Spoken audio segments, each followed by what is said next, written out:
Our next story is about Denmark. The last time you sent a letter by post. Danish ডাক বিভাগ 30 December তাদের শেষ চিঠি মানুষের দোরগোড়ায় পৌঁছে দেবে। আর এর মধ্য দিয়ে দেশটির 400 বছরের বেশি সময় ধরে চলে আসা এক ঐতিহ্যের অবসান ঘটবে। এই বছরের শুরুর দিকে চিঠি বিতরণ বন্ধের সিদ্ধান্তের কথা জানায় পোস্ট নর্ড। 2009 সালে সুইডেন ও ডেনমার্কের ডাক বিভাগ একীভূত হয়ে এই প্রতিষ্ঠানটি গড়ে ওঠে। ড্যানিশ সমাজে ক্রমবর্ধমান ডিজিটালাইজেশনের কথা উল্লেখ করে এই সিদ্ধান্তের কথা জানায় ডাক বিভাগ। এর ফলে প্রতিষ্ঠানটির 1500 কর্মী ছাঁটাই করা হবে এবং সড়ক থেকে 1500টি লাল রঙা পোস্ট বক্স সরিয়ে ফেলা হবে। ডেনমার্ককে বিশ্বের অন্যতম ডিজিটাল দেশ হিসেবে অভিহিত করে প্রতিষ্ঠানটি জানায় চিঠির চাহিদা সেখানে ব্যাপকভাবে কমে গেছে।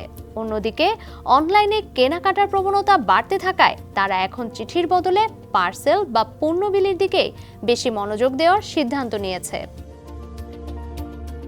ডেনমার্কের সড়ক থেকে এরই মধ্যে সরিয়ে ফেলা 1000 বিশেষ পোস্ট বক্স চলতি মাসের শুরুতে বিক্রির জন্য উন্মুক্ত করা হলে মাত্র 3 ঘন্টার মধ্যে সেগুলো বিক্রি হয়ে যায়। ভালো অবস্থায় থাকা পোস্ট বক্সগুলো প্রতিটি 235 পাউন্ডে এবং কিছুটা পুরনোগুলো 176 পাউন্ডে বিক্রি হয়। আগামী জানুয়ারিতে আরও 200টি পোস্ট বক্স নিলামে তোলা হবে। 1624 সাল থেকে ডেনমার্কে রাষ্ট্রীয়ভাবে চিঠি বিলি করা হচ্ছে। তবে গত 25 বছরে দেশটিতে চিঠি পাঠানোর হার 90% বেশি কমে গেছে। মজার ব্যাপার হলো গবেষণায় দেখা যাচ্ছে তরুণ প্রজন্মের মধ্যে আবারও চিঠি লেখার আগ্রহ ফিরছে।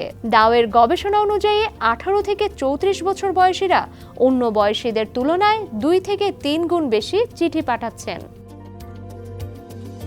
ডেস্ক রিপোর্ট, সমকাল।